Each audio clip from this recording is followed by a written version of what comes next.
question to begin with, the puzzle here, is how come once there was a world, did you ever see Pleasantville? Remember that movie? It's a great movie, yeah? Why do people change? Why can't everything stay the way we knew it and presumably liked it, although people like to think back and forget that they didn't really like it back then either. But we liked it then, and then the world changed. Who are these people that got ideas into other people's minds to be different, think different, want different things? That's what this is about. And slippage is one way at it. Some people, deviate from the toad line. They have ideas. It's an interesting thing about the human mind. Why is it that we get ideas that are different? Actually, most of us do most of the time, but often what we do is put a lid on it. I'll get into trouble if I pursue this path. Better, be like everyone. But they didn't. So that mattered for global policymaking. It changed. It was like an engine for new ideas. Because they just couldn't intellectually. Because they were given a setting where they were basically freed from government mandates, from having to report to their finance ministries. They were allowed this room for maneuver because they had to. The delegation included discretion. You are given this room for maneuver to think for yourself how best to proceed. And they took it. And then they took it beyond what they were supposed to do with it. Okay? It's like you give a child a toy. The child is supposed to do one thing with it. It does with it something else. Okay? And, I don't know, it plays basketball with a baseball.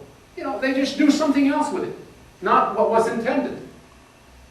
How was basketball invented? Someone came up with this funny game. It wasn't there to begin with. There were other games. And at some point, you invent a new game. So I think it matters, because then it explains change where other explanations fall short of it, in our opinion. So slippage leads to innovation. Is one way to do it, yeah. Yeah, it's just following your mind. Yeah. Straying a bit from the PA questions, more into institutional questions. Within the OECD or within this committee, how did political affiliations sway the direction of the committee? For example, like a U.S. representative would probably be seeking something for the benefit of the U.S. I like this question. So how did it sway things? Or were people really out, let's just see what's best without any sort of agenda to benefit our home countries? Or was it really like, was it somewhere between those two, having agenda-driven versus let's just see what's best in a sort of non-biased sort of way? Like, how did that dynamic play out?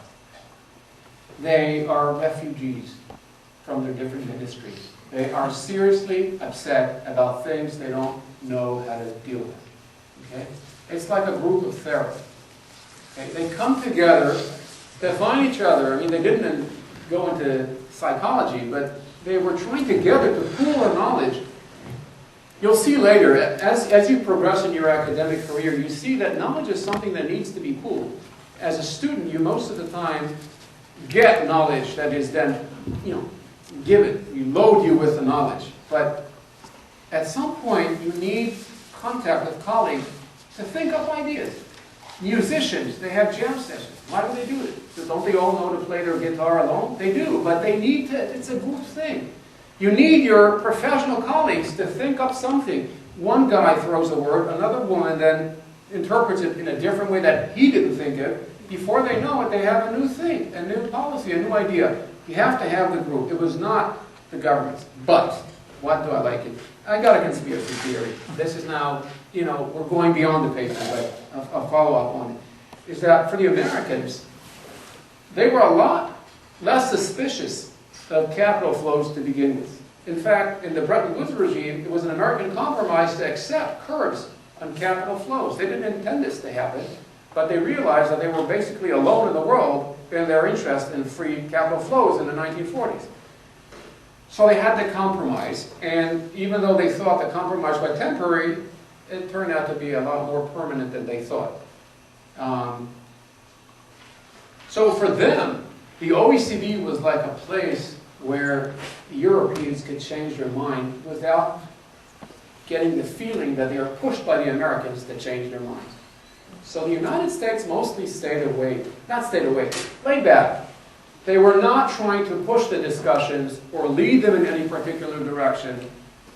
You know, they were just saying, okay, play with the dice, play with the game, see where it takes you.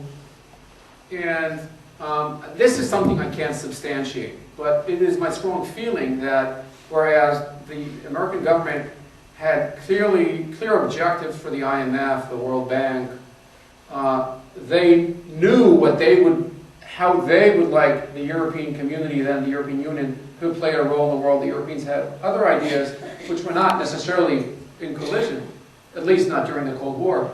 But the OECD was different. Because it was less an intergovernmental thing, it could be this factory of ideas that would then lead the Europeans, and for that read French.